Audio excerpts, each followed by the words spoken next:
बिस्मिल्लाहिर्रहमानिर्रहीम। गुज़श्ता दिनों डॉक्टर ज़ाकिर नाइक साहब पाकिस्तान तशरीफ़ लाए। मुख्तलिफ़ मकामात पर उन्होंने लोगों के सवालों के जवाब दिए। इसी तरह एक मकाम पर लकी मरवत की एक ख़ातून थी, उन्होंने एक सवाल किया।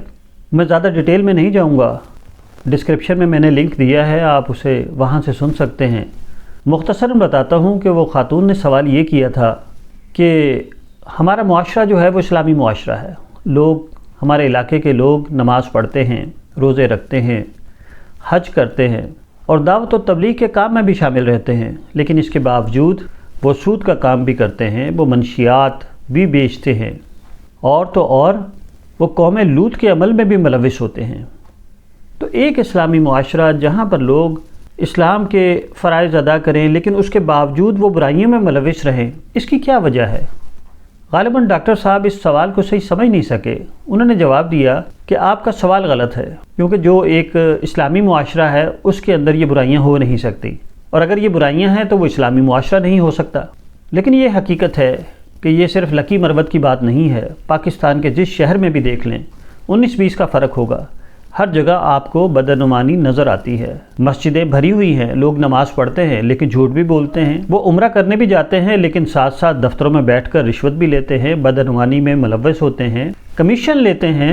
ये मुख्तलिफ़ काम एक इस्लामी मुआशरे के अंदर हो रहा है, लेकिन इसके बावजूद पाकिस्तान सबसे ज़्यादा उम्रा अदा करने वाले ममालिक में शामिल है। यहाँ से बेशुमार लोग हज करने जाते हैं, ज़कात की अदायगी भी करते हैं, नमाज़ें भी पढ़ते हैं, रोज़ों का ज़बरदस्त किस्म का यहाँ एहतमाम भी होता है। और इसके बावजूद ट्रांसपेरेंसी इंटरनेशनल के मुताबिक दुनिया में करप्शन में हमारा 133वां नंबर है।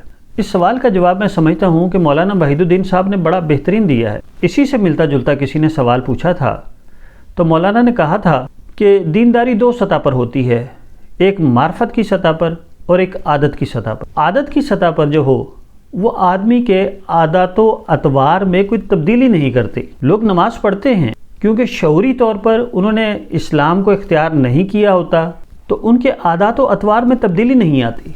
आदत के तहत की गई इबादत में वो शुक्रगुजारी वाला ज़ौक़ पैदा नहीं होता जो इंसान की आदतें तब्दील कर दे, उसके अंदर इनकलाब पैदा कर दे, उसकी सोच के धारे बदल दे, वो गलत रुख से सीधे रुख की तरफ चल पड़े, क्योंकि इसमें उसने कोई सोच विचार नहीं की होती। मार्फत की सतह पर जो दीन हासिल किया जाता है वो दीन इंसान के अंदर इनकलाब पैदा करता है। अब सवाल ये है कि मार्फत क्या चीज़ है? मार्फत खुदाबंदी से मुराद ये है कि खुदा को देखे बग़ैर उस पर इस तरह यकीन करना जैसे कि उसे देखा है। आप कहीं जा रहे हो और राह पर कोई ज़बरदस्त बिल्डिंग नज़र आए, आपको बहुत ही खूबसूरत इमारत हो, तो लामहला आर्किटेक्चर के लिए, मामार के लिए आप दुआगो होते हैं, उसकी तारीफ़ करते हैं। आप ये जानते हैं कि ये इमारत खुद ब खुद वजूद में नहीं आ सकती, यकीनन इसको किसी मामार ने बनाया है। इसी तरह जब हम कायनात को देखते हैं, दुनिया को देखते हैं, अपने इर्द गिर्द फैले हुए मज़ाहिर फितरत को देखते हैं, तो दिल से आवाज़ आती है कि इसका खालिक है कोई। ये फूलों में रंग भरने वाला, ये फूलों में खुशबू भरने वाला, ये फलों को जायका और उसकी बेहतरीन बनावट बनाने वाला, ये दरियाओं में रवानी पैदा करने वाला, पहाड़ों को बुलंदी देने वाला कोई ना कोई खालिक है।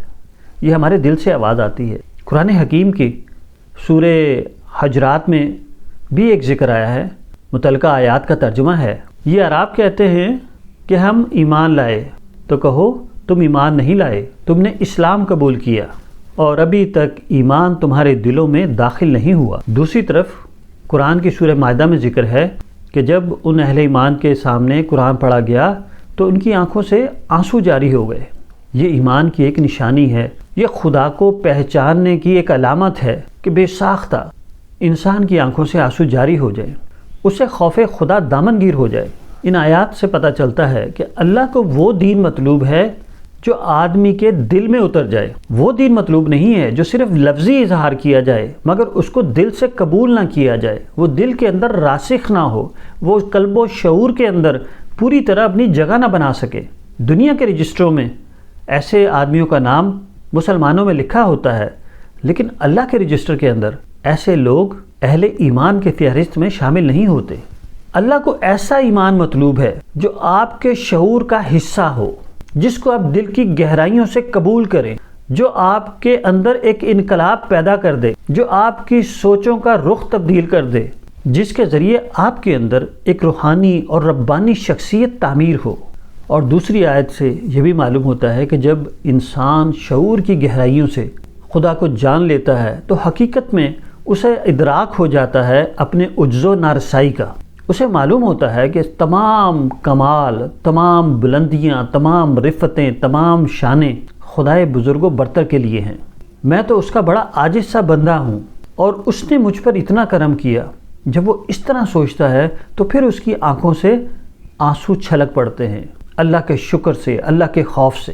اور یہ عمل اس کو اتنا متاثر کرتا ہے کہ وہ خدا کے سامنے سپر ڈال دیتا ہے، وہ سجدہ ریز ہو جاتا ہے، وہ اپنی بڑائی ختم کر دیتا ہے، تکبر اس کے اندر سے نکل جاتا ہے، دنیا کے خوف اس کے دل سے محو ہو جاتے ہیں، ایک ہی خدا کا خوف اس کے دل میں باقی رہتا ہے۔ ایسا ایمان اللہ کو مطلوب ہے، ایسا ایمان لوگوں کی عادتیں تبدیل کر دیتا ہے، ایسا ایمان لوگوں کے زندگی کے اندر انقلاب برپا کر دیتا ہے۔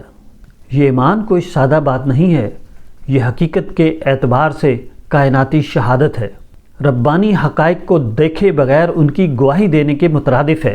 ایک وقت آئے گا جب ہم مجبور ہوں گے خدا کو تسلیم کرنے کے لیے، وہ ایمان مجبورانہ ایمان ہوگا، لیکن آج جو وقت ہے آج اختیارانہ ایمان ہے۔